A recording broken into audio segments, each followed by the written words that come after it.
नमस्ते मंडळी, नमस्ते. आपण देवाला ओळखता का? कुठला देव? आपण कुठल्या देवाची भक्ती करता? आमच्या पूर्वजांनी आम्हाला सांगितले आहे की आम्हास बऱ्याच देवांची भक्ती आणि सेवा करायची आहे. आपणास खऱ्या देवाची ओळख करून घेतली पाहिजे. खरा देव कोण आहे? एक खरा देव आहे जो एक नवीन जीवन देतो. आमच्या आई वडिलांनी सांगितले आहे की आमचे देव जीवन देतात. आमच्या पूर्वजांच्या देवात आम्हा जीवन देण्याचे सामर्थ्य नाही, परंतु एक आहे जो आकाशाचा देव आहे. त्याच्याकडे सनातन जीवन देण्याचे सामर्थ्य आहे. आमचे आई वडील अर्पण तयार करून एखाद्या विशिष्ट झाडाच्या बुडाला ठेवीत आणि जर त्यांनी विचारले तर भूताना त्यांनी दिले. हे आम्हा समजत नव्हते म्हणून आम्ही असे करीत होतो. परंतु खऱ्या देवाने आपल्या पुत्राला पाठविले की आम्ही त्यावर विश्वास ठेवून सनातन जीवन प्राप्त करावे. त्याचा पुत्र खरंच काय जगात आला? हो, तो खरोखरीच आला. तो आमची पापे दूर करण्यासाठी क्रूस खांबावर मेला.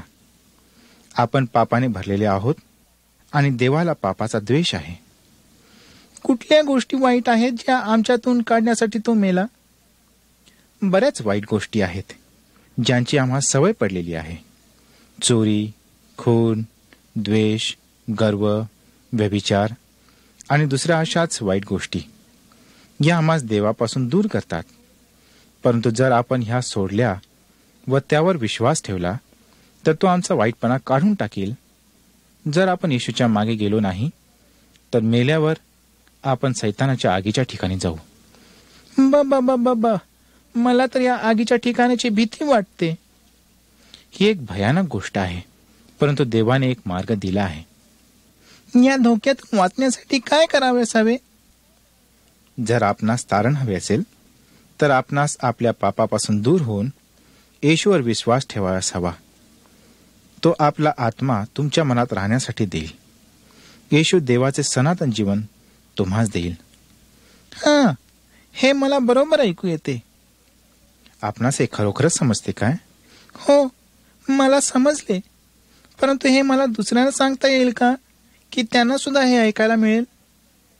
जर खरोखरीच आपण येशूच्या मागे गेला आणि त्याला स्वीकारता, आपण आनंदाने भरून जाल आणि हा आनंद एवढा मोठा असेल की आपण दुसऱ्यांना सांगाल की तुमचा बदल झाला. परंतु आमच्या दुसऱ्या देवांचे काय? जर आम्ही विश्वास ठेवला तर ते रागवणार नाहीत? त्यांच्या रागाने तुम्हास काहीही होणार नाही. मग हा खरा देव आमच्या देवापेक्षा अधिक सामर्थ्यवान आहे का? हो, सर्व भूतांपेक्षा तो अधिक सामर्थ्य आहे. त्याने सारे विश्व आणि त्यातील सर्व गोष्टी बनवल्या. आपण पुन्हा येऊन याबद्दल आणखीन आम्हाला सांगावे असावे बरे का? विश्वास ठेवण्याआधी पुन्हा ऐकण्याची गरज नाही. आपण आजच विश्वास करू शकता. आजच आपणास हा आनंद मिळू शकेल.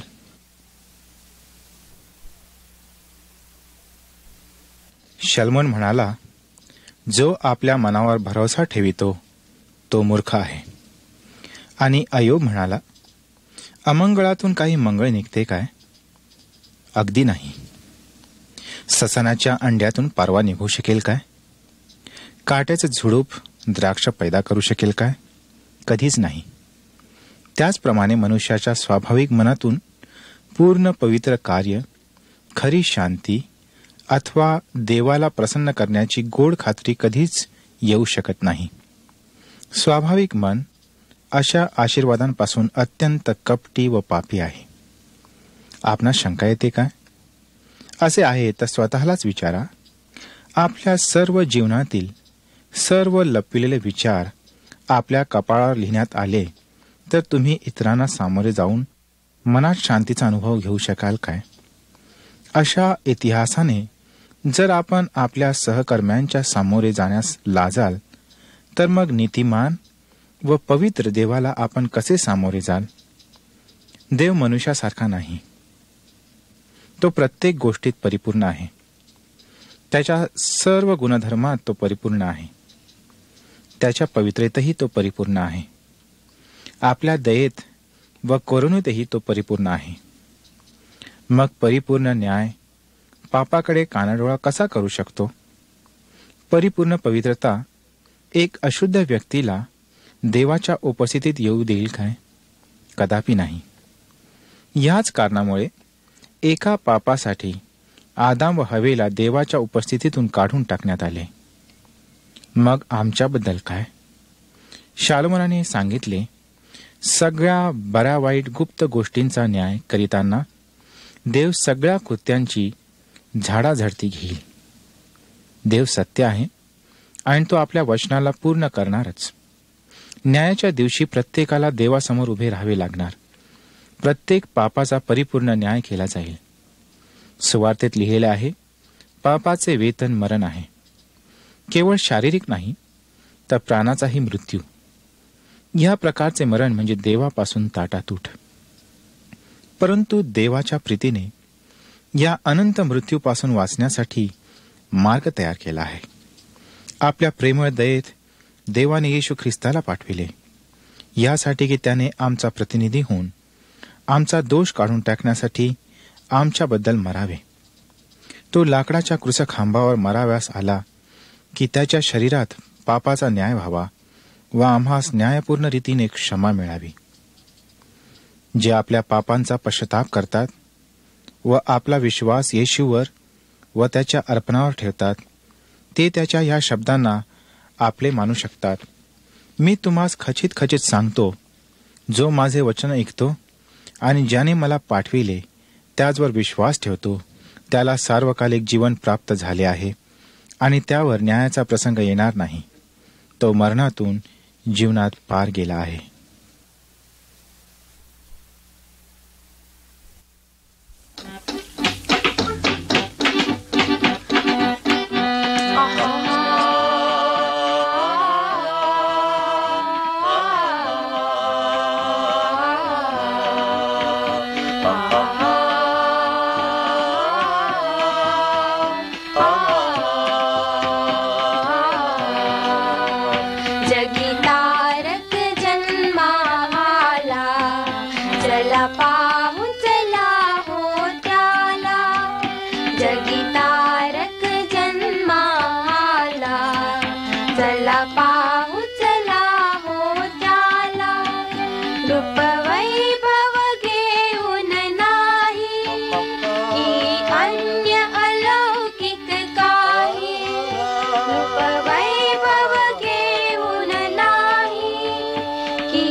साठवूया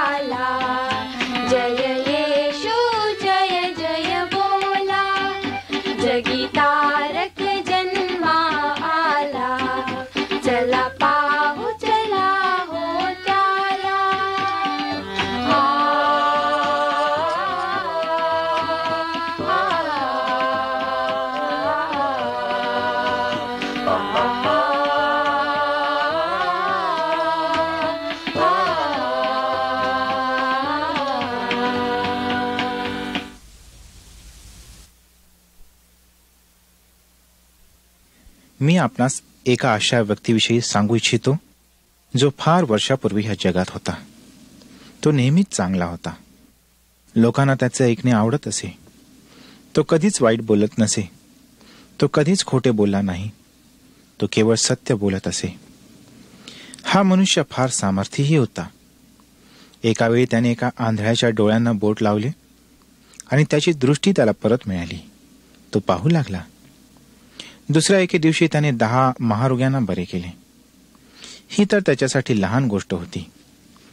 त्यांनी केलेली कठीण गोष्ट तर आपण ऐकलीच नाही.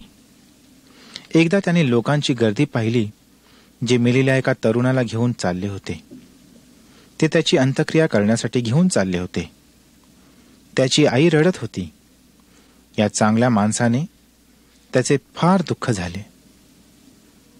तो त्या गर्दीत शिरला आणि त्या तरुणाशी बोलला. ताबडतोब तो श्वास घेऊ लागला. तो उठला. तो पुन्हा बरा झाला. सर्व लोक या भल्या माणसाच्या अद्भुत कृत्याविषयी आनंद करू लागले.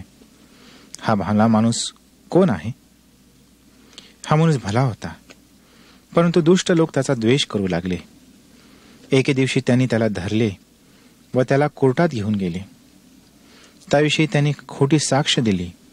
त्याला मारले, त्यावर थुंकले. त्यानंतर त्याला घेऊन त्यांनी त्याला क्रूसखांबावर खिळले. त्या क्रूसखांबावर तो मरेपर्यंत लटकून होता. या भल्या माणसाजवळ महान सामर्थ्य होते, तरीही त्याने दुष्ट लोकांना त्याला का मारू दिले? कारण तो आपला प्राण सर्व लोकांच्या पापासाठी देऊ इच्छित होता. मरण्यापूर्वीच तो ओरडला, देवा, यांना क्षमा कर, कारण की हे काय करीतात हे ह्यास समजत नाही. त्यानंतर तो मेला व त्याला पुरण्यात आले, परंतु तो कबरेत राहिला नाही. तिसऱ्या दिवशी तो पुन्हा जिवंत झाला व चालू लागला. त्याच्या शिष्यांनी त्याला पाहिले. ते त्याच्याशी बोलले व जेवले. देवाकडे स्वर्गात आपल्या ठिकाणी पुन्हा जाण्याआधी तो आपल्या सर्व मित्रांशी बोलला. तो म्हणाला, माझे शब्द घेऊन लोकांकडे सर्व ठिकाणी जा व त्यांना शिकवा. मी तुम्हास खचित सांगतो, जो मजवर विश्वास ठेवितो त्याला सार्वकालिक जीवन मिळाले आहे. ज्या व्यक्तीविषयी मी बोलत आहे तो कोण आहे? तो येशू आहे, ज्याला देवाने पाठविले. देव तो आहे ज्याने सर्व वस्तूंची निर्मिती केली. देव सर्वांवर प्रीती करीतो, म्हणून देवाने येशूला आमचे तारण करण्यास पाठविले. जे येशूवर भरोसा ठेवितात त्यास तो स्वीकारेल. तो त्यांना राखील व जेव्हा त्याचे शरीर मरेल तेव्हा तो त्यांना देवाजवळ नेईल, त्या ठिकाणी जी चांगली जागा आहे. येशू हा देवाने लोकांना दिलेली महान भेट आहे. आम्ही त्यास स्वीकारले पाहिजे. येशू आमच्या पापांना दूर करू शकतो. तो आमचे जीवन बदलून आम्हास चांगले बनवू शकतो. तो स्वर्गात आम्हास घर देऊ शकतो. त्यावर विश्वास ठेवा. येशूला दूर करू नका.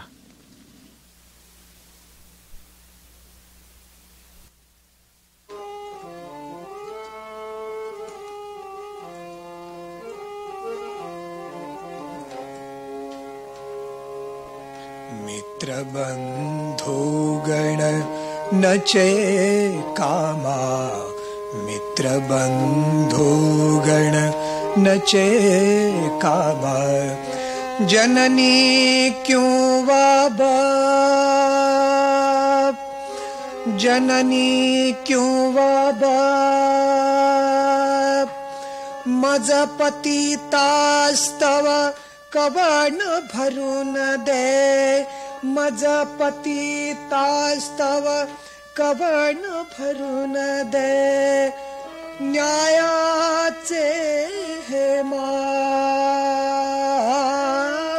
न्यायाचे हे माप, न्यायाचे हे माप, कोण हरील मम पाप तुझ विण, कोण हरील संताप,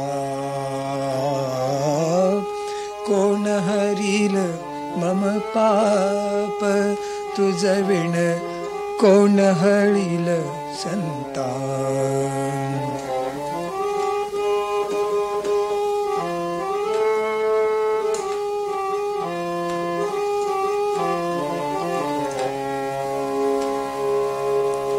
गळ्यातला हार कुणी काढावा, गळ्यातला हार कुणी काढावा.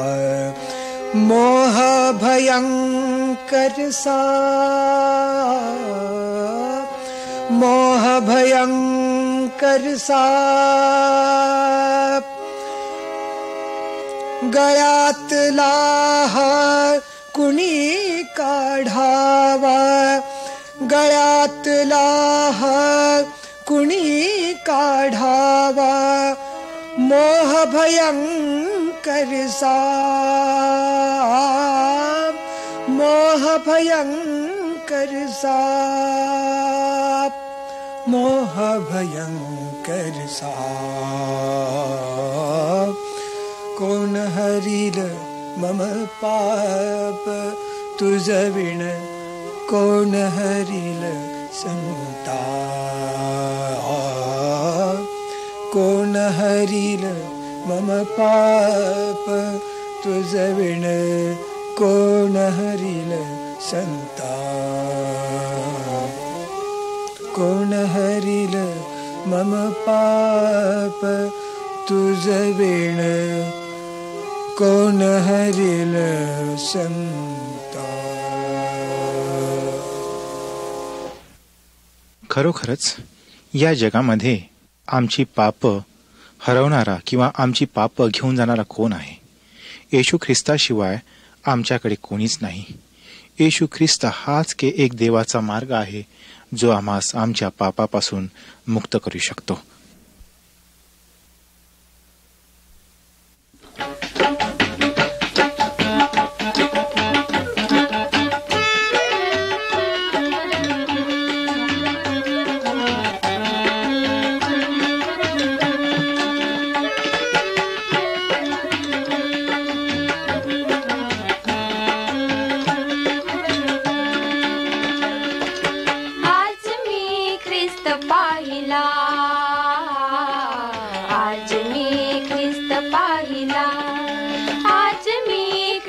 पाहिला दग्ध होयची आशा लतिका, पुष्प फलाही मंडित पुनरपि, पुष्प फलाही मंडित पुनरपि. तीच दिसे मजला, तीच दिसे मजला, आज मी ख्रिस्त पाहिला, आज मी ख्रिस्त पाहिला.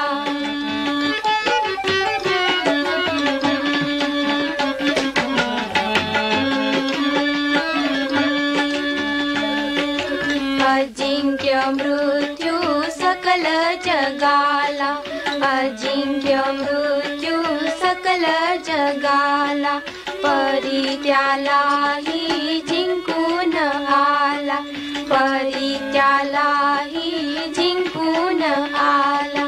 प्रेमानिधी तो मम दुबळीच्या, प्रेमानिधी तो मम दुबळीच्या, आज पुढे रमला, आज मी ख्रिस्त पाहिला, आज मी ख्रिस्त पाहिला.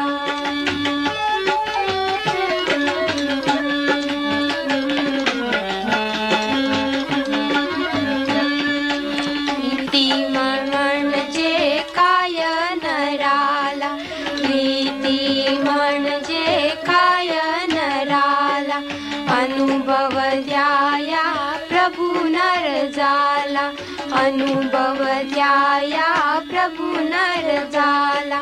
रडला श्रमला आमा करिता, रडला श्रमला आमा करिता, खांबाला खिळला, आज मी ख्रिस्त पाहिला, आज मी ख्रिस्त पाहिला.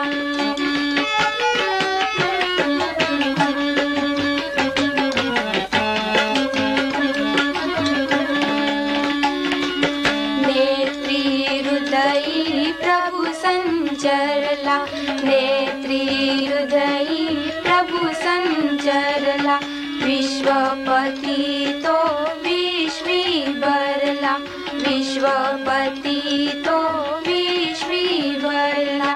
ख्रिस्त या पुढे आत्मा माझा, ख्रिस्त या पुढे आत्मा माझा, वागविता पुढिला. आज मी ख्रिस्त पाहिला.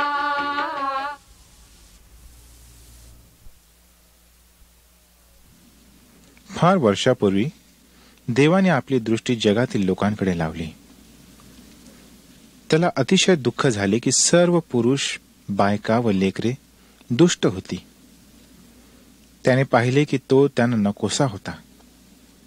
त्याला माहीत होते की त्यांचे विचार भयाने बंदिस्त होते. पापामुळे ते पीडित होते. सर्व लोक बऱ्याच गोष्टींनी भयभीत होते. ज्या मार्गाने लोक जीवन जगत होते त्यामुळे देव दुःखित होता. जेव्हा आम्ही वाईट गोष्ट करीतो तेव्हा देखील तो दुःखी होतो. दुःखी का होतो? देवाला माहीत आहे की सैतानाने आम्हाला बांधून ठेविले आहे व तो आम्हा सोडू इच्छित नाही. सैतान आम्हाला देवापासून दूर नेतो. देवाने विचार केला, मला या लोकांना सैतानाच्या कब्जेतून सोडून आपल्याकडे आणावेसे वाटते. मी माझ्या मुलाला हे करण्यासाठी पाठवीन. तो माझ्या बरोबरीचा आहे. त्याचे नाव येशू आहे. येशूने देवाबरोबर स्वर्गात असलेली आपली जागा सोडली आणि तो ह्या जगात आला. तो लोकांमध्ये चालला. तो खराखुरा मनुष्य होता. तो देवही होता. एके दिवशी येशू झाडावर लटकलेला असा मेला.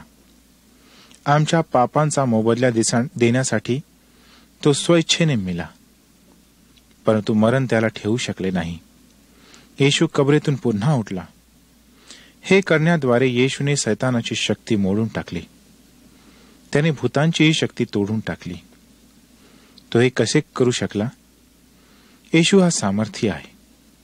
तो सैतानापेक्षा सामर्थ्य आहे. येशू आम्हा सैतानाच्या शक्तीपासून वाचवू शकतो. तो सर्व भूतांपेक्षा सामर्थ्य आहे. येशूने एका मनुष्यातून भूत कशी काढली त्याविषयी ऐका. एके दिवशी एक मनुष्य येशूकडे धावत आला. हा मनुष्य ओरडत होता व स्वतःला इजा करून घेत होता. भूत त्यावर नियंत्रण करीत होती. ही भूत त्याचा नाश करू इच्छित होती. येशू त्यांना भीत नव्हता. तो त्या मनुष्याजवळ आला आणि म्हणाला, भूत निघून जा, या माणसाला मोकळा सोडा. येशू ह्या प्रकारे त्यांशी बोलत असे. त्याला केवळ एवढेच करावे लागे. ताबडतोब ती भूत त्या माणसातून निघून पळून गेली. जेव्हा येशू आला, भूतांना जावे लागे. मग हा मनुष्य जो मोकळा झाला होता येशूकडे आला व म्हणाला, येशू, मी तुझे उपकार मानतो. आता मी एक नवीन व्यक्ती झालो आहे. तू भूतांना काढून टाकले आहेस. आता मी केवळ तुझ्या मागे जाऊ इच्छितो. तू जे काही इच्छितोस तेच मी करायला तयार आहे. येशू जो सामर्थ्य आहे तो आपल्याला व मला वाचवायस आला.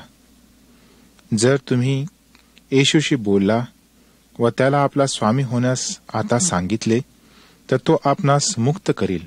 तो आपल्या मनातील दुष्टपणा काढून टाकील. तो सामर्थ्य आहे. येशू बरोबर असताना आपणास सैतानास स्वभूतास घाबरण्याचे कारण नाही. कशाचीही भीती बाळगण्याचे कारण नाही. चला, आपण येशूकडे वळूया व त्याच्या मागे जाऊया. त्याच्या शब्दांना आम्ही मानले पाहिजे व त्यावर भरोसा ठेवला पाहिजे. एक गाडीवान बैलगाडी घेऊन डोंगराळ रस्त्याने हाकलीत जात आहे. रात्रीची वेळ व निबिड अंधार आहे. जाताना एकदम त्याला रस्त्याचे फाटे आढळतात व गोंधळून जाऊन कोणता रस्ता घ्यावा हे सुचेनासे होते. शेवटी एक रस्ता निवडतो. बैलांना मारून ओरडून हाकीत असता गाडीची चाके घसरतात. खराब व न दिसणारा रस्ता ह्यामुळे बैलही थांबतात. गाडी कोठे जात आहे हे अगदी दिसेनासे होते. गाडीवान कोठे जात आहे त्याला मात्र माहीत नाही. गाव सोडून एखाद्या चांगल्या ठिकाणी जाऊन राहण्यासाठी तो निघाला. गावातल्या लोकांची भांडणे व रोगराई ह्या त्रासामुळे त्याला गाव सोडून दुसरीकडे जायचे होते. त्याला अशी आशा आहे की आपण योग्य मार्गाची निवड केली आहे. त्याचप्रमाणे त्याला खात्री वाटते की रस्त्यात चोर नाहीत व चांगल्या इच्छित स्थळी आपण पोहोचू. जीवनाच्या रस्त्यावरून आपण सर्व प्रवास करीत आहोत. पण आपणास ठाऊक आहे का की आपण कोठे जात आहोत? की त्या गाडीवानासारखे चांगला रस्ता माहीत नसतानाही आपण जातच आहोत. आपला मार्ग योग्य किंवा अयोग्य हे हा पूर्ण प्रवास संपल्यानंतरच कळेल. पण पुन्हा हाच प्रवास करणे अशक्य होईल. जीवनाचा रस्ता पाप व दुःखाने भरला आहे. सुख व शांती लुटणारे चोर म्हणजे सैतान व दुरात्मे ह्या रस्त्यात असतात. सैतान नेहमी फसवतो अशासाठी की आपण चुकीचा रस्ता निवडावा.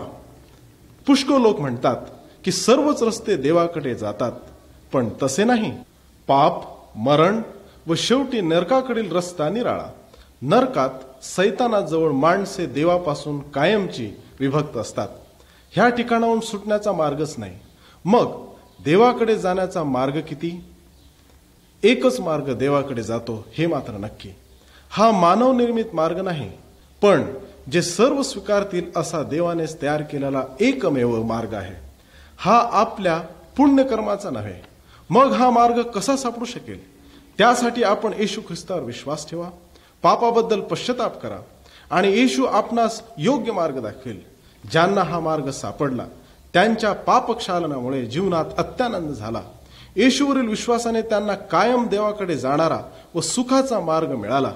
ख्रिस्ताच्या मागे जाऊन व विश्वास ठेवूनच ह्या मार्गावर आक्रमण करता येते. कृपया लक्षात ठेवा की हा मार्ग रुंद आहे. हा मार्ग सरळ व पवित्र आहे. ह्या मार्गात आनंद आहे. देवाचा पुत्र प्रभू येशू ख्रिस्त ह्याच्यावरील विश्वासाने तो तुम्हास ह्या चांगल्या मार्गाने नेईल. पापाबद्दल पश्चाताप करा.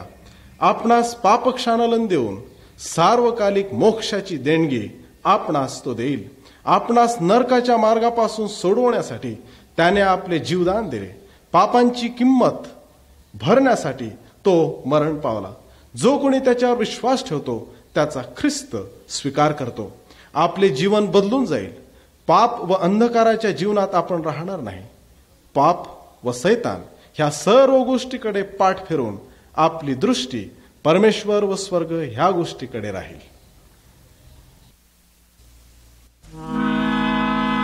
पाहिला का प्रभू ख्रिस्त खिळलेला खांबावरी.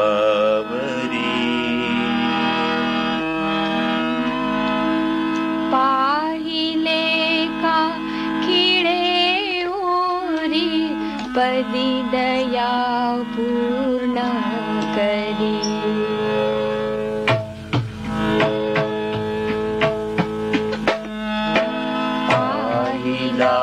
का प्रभू ख्रिस्त खिळलेला खांबावरी.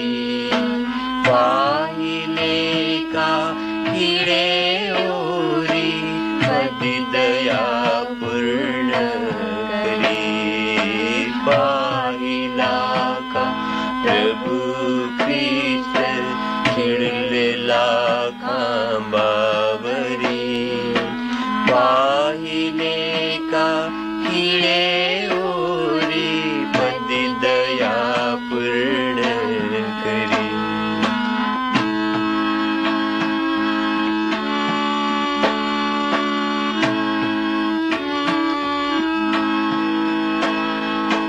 पाहिला का कंटकाचा मुकुट रुतलेला शिरी.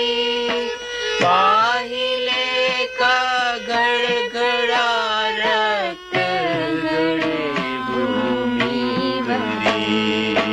पाहिला का प्रभू ख्रिस्त खिळलेला खांबावरी. पाहिले का खिळे ओरी पदी दया पूर्ण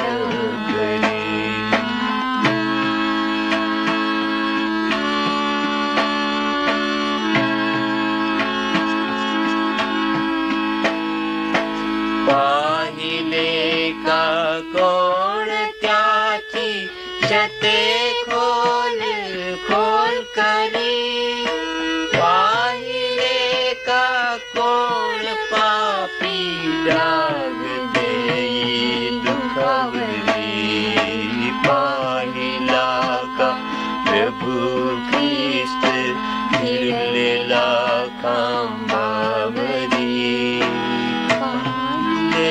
का किडे ओरी मधी दया पूर्ण करी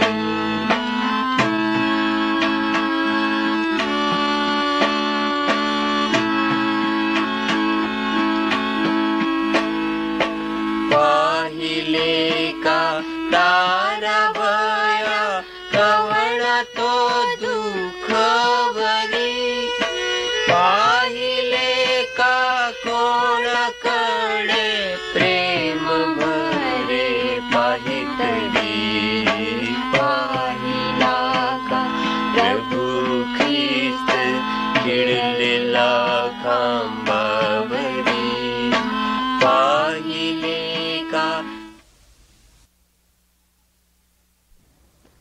नमस्कार. कसं काय? आज आपण जीवनासंबंधी चर्चा करणार आहोत. तुम्हाला माहित आहे की जीवन हे अत्यंत महत्वाचं आहे आणि ह्या संबंधी पुष्कळांनी निरनिराळ्या भाषेत निरनिराळ्या प्रांतात व्याख्या करण्याचा प्रयत्न केलेला आहे. कारण आपण प्रत्येक जण जगतो, पण हे जीवन अगदी क्षणिक आहे व नंतर मरण. पण मरणानंतर काय? आपण कुठे जाणार? पुष्कळांना ह्या संबंधी काहीच ठाऊक नाही. देव ह्या संबंधी काय सांगतो हे सर्वांनी समजून घ्यावे, म्हणजे भविष्यासाठी तयारी करता येईल. परमेश्वर देवाने हे जग व सर्व काही निर्माण केले. तो स्वर्गात राहतो, तेथे सर्व प्रकाश आहे. देव आपल्यावर प्रीती करतो व आपण त्याच्याजवळ असावे अशी त्याची इच्छा आहे. आपण त्याच्याबरोबर असावे असे त्याला मनापासून वाटते. पण आपण पापाने भरलेले आहोत. देव पापाचा द्वेष करतो. देव पाप्यांना दंड करतो. असे सर्व नरकात जातील असं त्याचं शास्त्रवचन आहे. ते ठिकाण भयंकर यातना व अग्नीचे आहे. परमेश्वर देव ह्या सर्व जगातील सर्व लोकांवर प्रीती करतो. देवाची इच्छा अशी आहे की सर्व सुखी असावे. त्या भयंकर शिक्षेपासून आपणास त्याला सोडवायचे होते. ह्याच कारणास्तव त्याने आपला पुत्र येशू ख्रिस्त ह्या जगात पाठविला. आपल्यासारखाच लहान बाळाच्या रूपात जन्मला, मोठा झाला, पण तो शेवटपर्यंत चांगला राहिला. त्याने कोणतीही वाईट गोष्ट केली नाही. शेवटी त्याने आपले बलिदान वधस्तंभावर दिले. लोकांना व्हायची शिक्षा त्याने स्वतःवर घेतली. परमेश्वर म्हणतो, जे येशूवर विश्वास ठेवतात त्यांना नरकाची शिक्षा नाही, कारण त्यांच्या बदलीत तो मेला. मरणानंतर तो पुन्हा जिवंत झाला, कारण तो देव होता व स्वर्गी गेला. नरकाच्या शिक्षेपासून आपणास सुटवायचे काय? येशूला प्रार्थना करा. तो जिवंत देव आहे व आपली प्रार्थना ऐकेल. अशी प्रार्थना म्हणा की, हे प्रिय येशू, माझ्या हातून पुष्कळ वाईट गोष्टी घडल्यात. माझ्या विचारांनी आणि माझ्या कर्मांनी मी मुळीच चांगला नाही. माझी क्षमा कर. माझ्यासाठी तू मरण स्वीकारलेस ह्याबद्दल आभारी आहे. माझ्या अंतकरणातील दोष व पाप पूर्णपणे घालून टाक व मला पवित्र कर. अशा प्रकारची प्रार्थना केल्यास देव तुमच्या अंतकरणातील पाप काढेल. आपल्यासोबत तो राहील. त्याचा पवित्र आत्मा तुम्हाला देईल. मग त्या वाईट गोष्टीपासून दूर राहण्यास तो मदत करेल.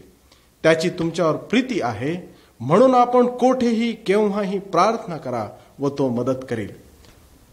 जो खरा देव व प्रभू येशू ख्रिस्त, त्यालाच प्रार्थना करावी. देव तुमचा सांभाळ करणारा आहे, म्हणून भिण्याची गरज नाही.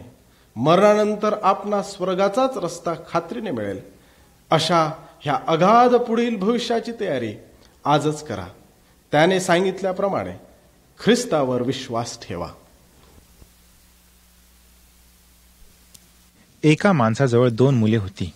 त्यातील धाकट्याने आपल्या वडिलांना सांगितले, बाबा, संपत्तीचा माझा हिस्सा मला देऊन टाका. वडिलांनी आपल्या संपत्तीचे वाटे केले. 1 वाटा त्यांनी वडील मुलाला दिला, दुसरा वाटा त्यांनी आपल्या धाकट्या मुलाला दिला. थोड्याच दिवसात धाकट्या मुलाने आपली मालमत्ता विकून टाकली व दूर देशी निघून गेला.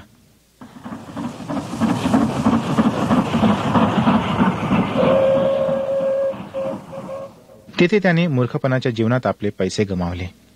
त्याने आपले पैसे जुगार, दारू, कपडे, स्त्रियांमध्ये गमावले. त्याने दुसरी बरीच कृत्ये केली. त्याने आपले सर्व गमावल्यावर त्या देशात मोठा दुष्काळ पडला आणि त्याची उपासमार होऊ लागली. तो जाऊन त्या देशातील एकडे तो काम करू लागला. या माणसाने त्यास डुकरे चारण्यास पाठविले. हा मुलगा एवढा उपाशी होता की डुकरांचा चारा पण खाण्यास तयार होता, परंतु तो तसे करू शकत नव्हता. तो जेव्हा नीट विचार करू लागला, त्याने आपल्या मनात विचार केला, माझ्या वडिलांकडे बरेच नोकर आहेत आणि त्यांना खायास भरपूर आहे. मला पहा, मी उपाशी मरत आहे. मी ताबडतोब निघेन व वडिलांकडे परत जाईन. म्हणून तो देश सोडून तो आपल्या वडिलांकडे गेला. परंतु तो घरापासून दूर असतानाच त्याच्या वडिलांनी त्याला पाहिले. त्यांना आपल्या मुलावर दया आली आणि धावत जात त्याला आलिंगन दिले. त्याचा मुलगा त्याला म्हणाला, बाबा, देवापुढे व आपल्यापुढे मी पाप केले आहे. मी हा योग्य नाही की तुमचा मुलगा म्हणून ओळखला जावा. परंतु त्याच्या वडिलांनी नोकरांना सांगितले, त्वरा करा, सर्वात चांगला झगा आणून माझ्या मुलावर घाला. त्याच्या बोटात अंगठी, पायात जोडे घाला. चांगले जाडे वासरू कापा आणि मेजवानी करून आनंद करूया. माझा मुलगा मेलाच होता, परंतु पुन्हा जिवंत झाला आहे. तो हरवला होता, पण सापडला आहे. आणि ते फार आनंदी झाले.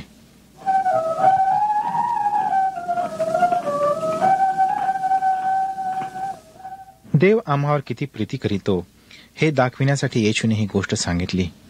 त्याची इच्छा आहे की आम्ही त्याकडे परत फिरावे. या गोष्टीतील मुलासारखेच आम्ही आहोत. आम्ही आपापल्या मार्गाला गेलो आहोत, परंतु जरी आम्ही पापी आहोत तरीही देव आम्हावर प्रीती करीतो. जेव्हा त्या पापी मुलाने पश्चाताप केला व परत आला, त्याच्या वडिलांनी त्याला आनंदाने स्वीकारले. त्याचप्रमाणे देवाची इच्छा आहे की आम्ही त्याच्याकडे परत यावे. याच कारणासाठी त्याने येशू ख्रिस्ताला पाठविले की त्याने आम्हास देवाकडे परत आणावे. येशू आमच्या पापासाठी मृत्यूच्या यातना शोषित क्रूसखांबावर मेला. या प्रकारे आम्हाला मिळणारी शिक्षा त्याने घेतली आणि आमची शिक्षा त्याने सहन केली, म्हणूनच त्यापासून आम्ही वाचू शकतो. जर आम्ही आपल्या पापांना सोडून येशूकडे वळलो तर तो आम्हा शुद्ध करेल. देवाकडे परत जाण्याचा केवळ तोच एक मार्ग आहे. आम्हास आमच्या पापांचा पश्चाताप झाला पाहिजे. मनात आम्ही देवाला सांगू शकतो, देवा, मी पापी आहे, पण मी येशूवर विश्वास ठेवतो की तो माझी शिक्षा सहन करीत मेला. येशूमुळे मला क्षमा कर. मी पापाचा मार्ग सोडित आहे. मी केवळ येशूच्या मागे जाईन. माझी इच्छा आहे की तू माझा पिता व्हावास. येशूसाठी मला तुझे लेकरू करून घे.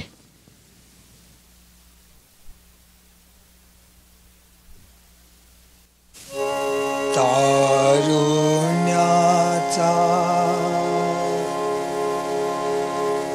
अभिमान क्षणिक आहे रे तुझा. प्राण घालून कोठैमान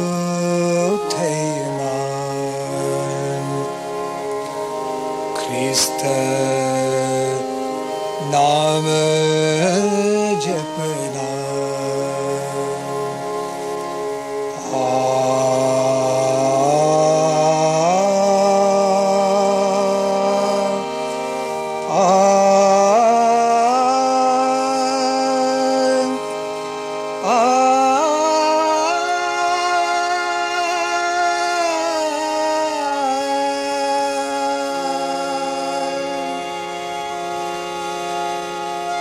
जया बापा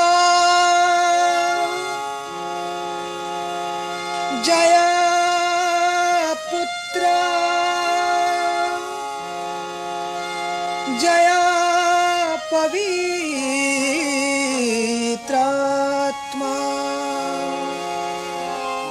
जया बापा जया पुत्र जय पवित्रात्मा.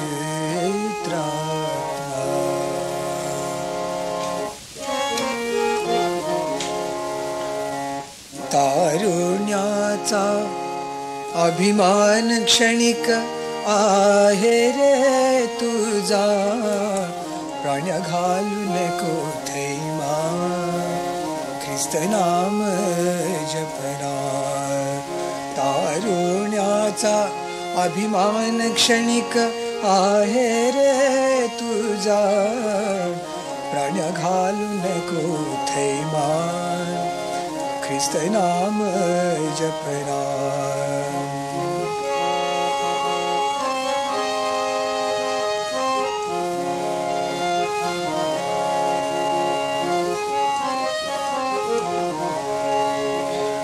महाभयंकर शत्रु असे ते काम क्रोध सैतान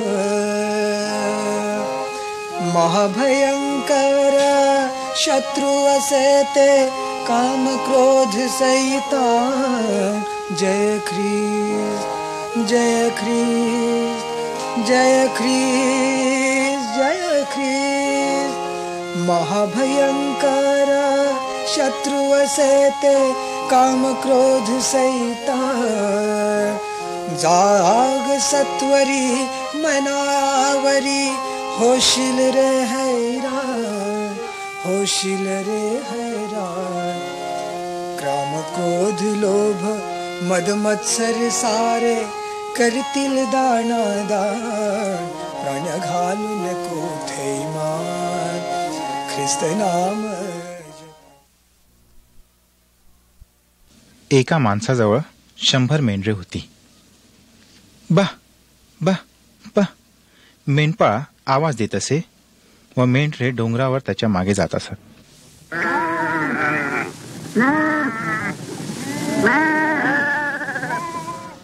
तो त्यांना अशा ठिकाणी नेत असे जेथे गवत चविष्ट व पाणी स्वच्छ व थंड होते.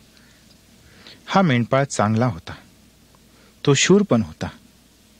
एकदा एका रानटी प्राण्याने एका कोकराला पकडण्यासाठी झडप घातली, परंतु मेंढपाळाने मेंढराला इजा होण्याआधीच मारून टाकले. मग तो त्यांना चांगल्या कुरणात घेऊन गेला. जेव्हा सूर्य मावळू लागला, मेंढपाळाने आपल्या मेंढरांना बोलाविले. बा बा बा.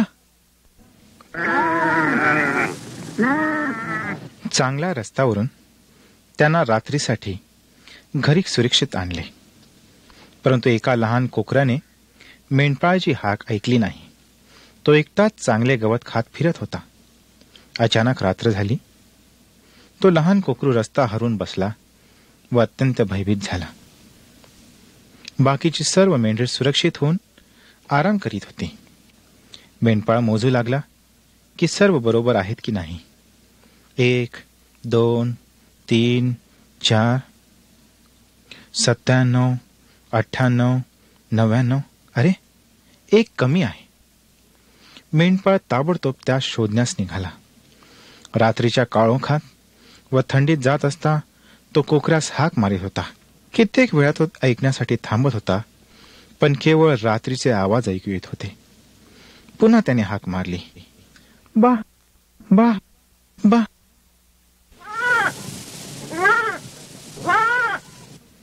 तो डोंगराच्या माथ्यावर आला आणि ऐकण्यासाठी उभा राहिला. कसला आवाज येतो आहे? भटकलेल्या कोकराचा तो आवाज होता. आवाजाचा शोध घेत मेंढपाळ त्या कठीण डोंगरावरून खाली उतरला. तेथे ते कोकरू झाडीत व खडकात अडकलेले होते.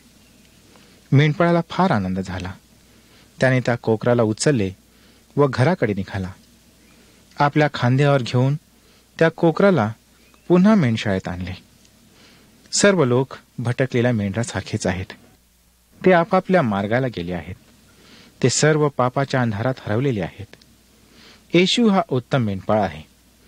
येशू जे हरवलेले होते त्यास शोधण्यास व वाचविण्यास आला. हे करण्यासाठी त्यास आम्ही जे त्याची मेंढरे होतो त्यास आपला प्राण द्यावा लागला. केवळ त्याच्या मृत्यूद्वाराच आमची पापे दूर होऊ शकत होती. येशूने आम्हासाठी मरण पत्करले. आमच्या ठिकाणी मरण्यास तो तयार झाला. परंतु तो मृतच राहिला नाही. तो पुन्हा उठला. आता तो सर्वदा जीवित आहे. तो उत्तम मेंढपाळ आहे जो आम्हास बोलावित आहे. त्याच्या प्रीतीच्या हाकेला आपण उत्तर द्याल काय? ह्या प्रकारे उत्तर द्या, प्रभू येशू, मी येथे आहे. मी तुझ्यावर विश्वास ठेवीन व तुझ्या मागे येईन. सोडू नका धीर, चला शुभ वृत्तांत गाजवू. सोडू नका धीर, चला शुभ वृत्तांत गाजवू. ख्रिस्त हाच तारणारा जगतास दाखवू. ख्रिस्त हाच तारणारा पातक्यास दाखवू. सोडू नका धीर, चला शुभ वृत्तांत गाजवू. सोडू नका धीर, चला शुभ वृत्तांत गाजवू. ख्रिस्त हाच तारणारा जगतास दाखवू. ख्रिस्त हाच तारणारा पातक्यास दाखवू.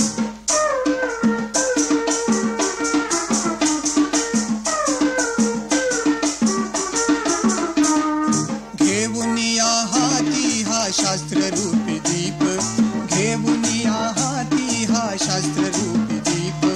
अंधारात चाले जे सैतानाचे पाप. अंधारात चाले जे सैतानाचे पाप. विश्वाच्या बाजारात आणि तिचे माप. आणि तिचे माप.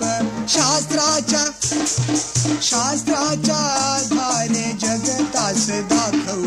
ख्रिस्त हाच तारणारा जगतास दाखवू. ख्रिस्त हाच तारणारा जगतास दाखवू.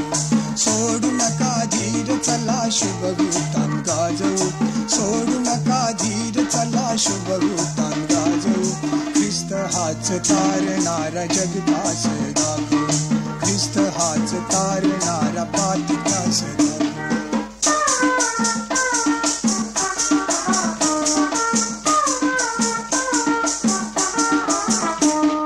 सुवार्तिक दादा हो सुवार्तिक बाई.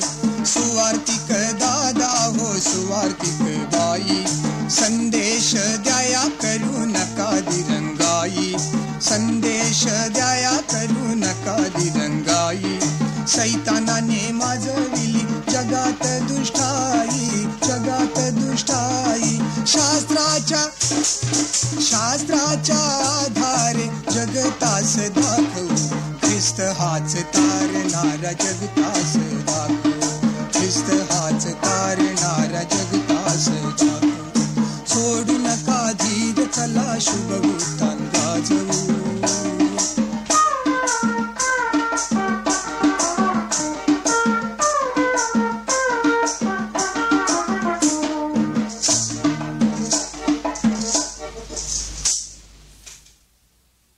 आहा, किती गोड संधी आपल्याला लाभलेली आहे, ज्यांना येशू ख्रिस्ताने तारलेले आहे. आणि आज आपल्याला ख्रिस्ताने काय आज्ञा केलेली आहे? माझ्या शिष्यानो, जा आणि माझ्या नावाचा प्रचार करा. आणि या गाण्यामध्ये हीच संधी आम्हास पुन्हा दिलेली आहे. माझ्या मित्रांनो, जाऊन सुवार्ता गाजवा. येशू ख्रिस्ताविषयी दुसऱ्यांना सांगा. आपण हे कार्य करीत आहात का? ह्या गाण्याच्या आधारे ही तरी एक गोष्ट होत्या. आपल्या जीवनात हा निश्चय करा, आजपासून मी ख्रिस्ताची सुवार्ता गाजवेन.